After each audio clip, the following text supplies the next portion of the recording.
I've always wanted to build for the Malayan Tapir, but I disliked the old design so much that I refused to do so. But now update 1.16 finally made justice for the tapir, and now it looks fantastic.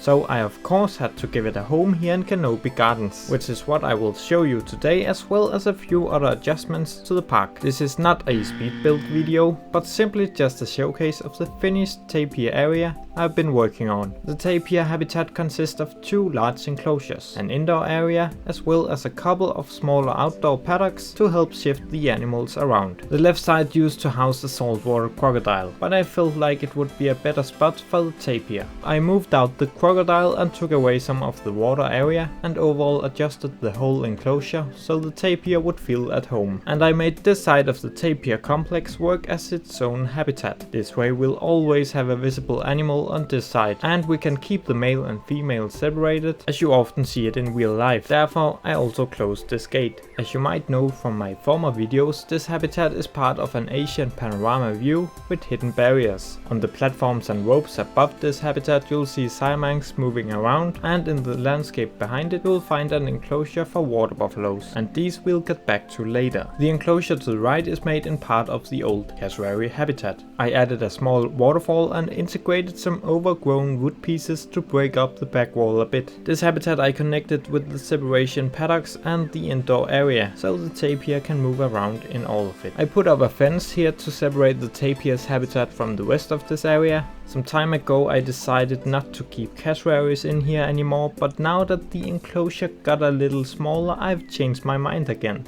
A cassowary habitat is already built partly up behind the platypus, but since you would need to separate enclosures for a pair of these big birds, I realized I could use this as the second enclosure. So I started to adjust the landscape so the 2 habitats can now become connected. This is still work in progress, so I'll not go more into that today. In front of the tapir enclosure I also made a few changes. I moved the entrance to the wallaby walkthrough a bit to keep the Asian area better connected, and then I added some peafowls, which appear as free roaming in the area, with a small spot for food and shelter. The tapir enclosures are now also among the first things you see when you start to go up towards the TreeTop adventure. From here you can as a guest also get a glimpse of the backstage area. If we follow the bridge a bit more you'll also find a new view into the water buffalo's habitat, which is now more complete. Connected with the tapir's building, the buffaloes now also have a shelter area. But let us now take a better look at the tapir's indoor facility, which is the most detailed stable in this zoo. Instead of making windows with glass, I made them out of mesh to get a lot of fresh air inside, since we should be in a suitable climate for the tapirs anyway. The windows can then be covered by these plates if needed. In here you can find 2 pens for the tapirs, which each got a small pool. A keeper hut is placed at the end, and otherwise the place is decorated with various items. I also reused a few blueprints from my recent tack-in build, as you might notice. This tapir enclosure was just what the Asian area needed to feel a bit more filled out here on the ground level, but we are not done with Asia yet. The TreeTop adventure of course still need to be finished, as my plan is at the moment I still need to add 4 species to finish off Asia in Canopy Gardens. So if you don't want to miss out on binturongs, Komodo dragons,